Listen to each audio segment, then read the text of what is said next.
ඉතින් වෙනදා වගේම අදත් මම ඔයාලව චූටි බෝනික්ගේ රෙසිපි අපේ YouTube channel එකට ආදරයෙන් පිළිගන්නවා. අද මම ඔයාලට කියලා දෙන්න හදන්නේ රාඹු මැල්ලුම් හදාගන්න විදිහයි. එහෙනම් අපි බලමු කොහොමද මේ රාඹු මැල්ලුම හදාගන්නේ කියලා. මුලින්ම මම මෙතන අරගෙන තියෙනවා හීනියට කපාගත් රාඹු ටිකක්. මම මේ රාඹු ටික ලුණු වතුරට ටික වෙලාවක් දාලා තියලා හොඳට වතුර ටික මිරිකලා අරගෙන තියෙන්නේ. තව අපිට ඕන වෙනවා රතු ලුණු ටිකක්, සුදු ලුණු ටිකක්, කරපිංච ටිකක්, ඒ වගේම අවුමිරිස් කරල් 3-4ක් වගේ ප්‍රමාණයක්. තව අපිට ඕන වෙනවා ගාගත් පොල් ටිකක්. ඒ වගේම මේ මැල්ලුම හදාගන්න තව අපිට අවශ්‍ය වෙනවා රසායන ලුණු, ගම්බිරිස් කුඩු ටිකක්. ගම්බිරිස් කුඩු නැත්තම් ඔයාලට ගම්බිරිස් ඇට උනත් අරගන්න පුළුවන්. ඒ වගේම කහ කුඩු ටිකකුත් අවශ්‍ය වෙනවා. දැන් මම රතු ලුණු ටික, සුදු ලුණු,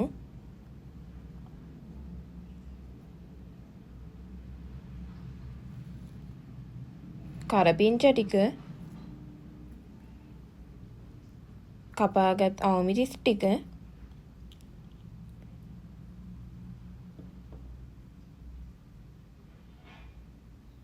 ඒ වගේම ඔයාලගේ රස අනුව ලුණු,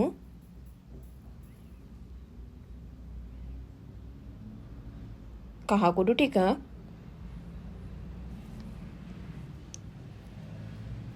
ඒ වගේම ඔයාලට සැර අවශ්‍ය විදිහට ගම්බිරිස් කුඩු ටිකත් එකතු කරලා දැන් මේ සේරම ටික එකට දාලා හොඳට කොටා ගන්න ඕන. මේ තියෙන්නේ අපි හදාගත්ත පේස්ට් එක.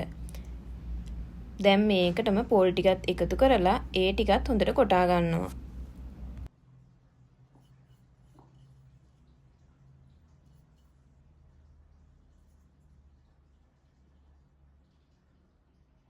ඉතින් දැන් මම මේ පෙන්නන්නේ අපි ඒ විදිහට කොටාගත්ත පොල් එක.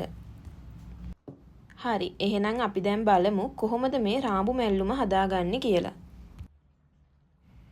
මුලින්ම කපාගත් රාඹු ටික වළඳකට දාගෙන ඒකට කහ කුඩු තේ හැඳි කාලක්, ලුණු ස්වල්පයක්, කොටාගත් පොල් මිශ්‍රණයටත් ලුණු දාගත්ත නිසා මේකට ලුණු පොඩ්ඩක් දාගත්තාම ඇති. ඒ වගේම වතුර ස්වල්පයකුත් දාලා මේක හොඳට කලවම් කරනවා.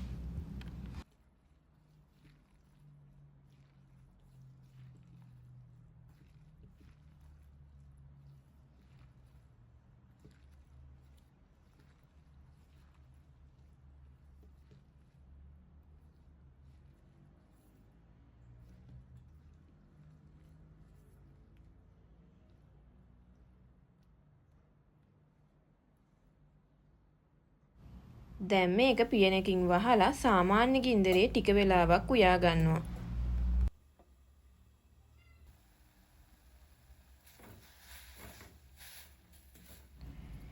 ඉතින් දැන් රාඹු ටික තැම්බිලා තියෙන්නේ. මම මේ වෙලාවේදී මේකට කොටාගත් පොල් ටික එකතු කරනවා.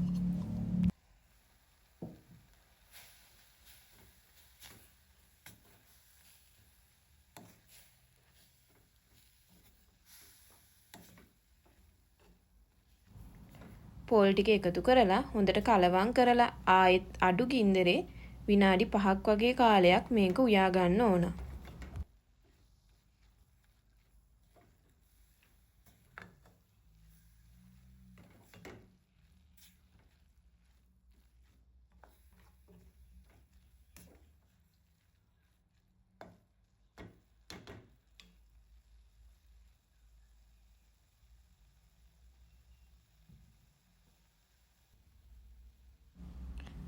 ඔන්න දැන් අපේ රාඹු මැල්ලුම හරි. ඉතින් මම මේ වෙලාවේදී ලිප ඕෆ් කරනවා.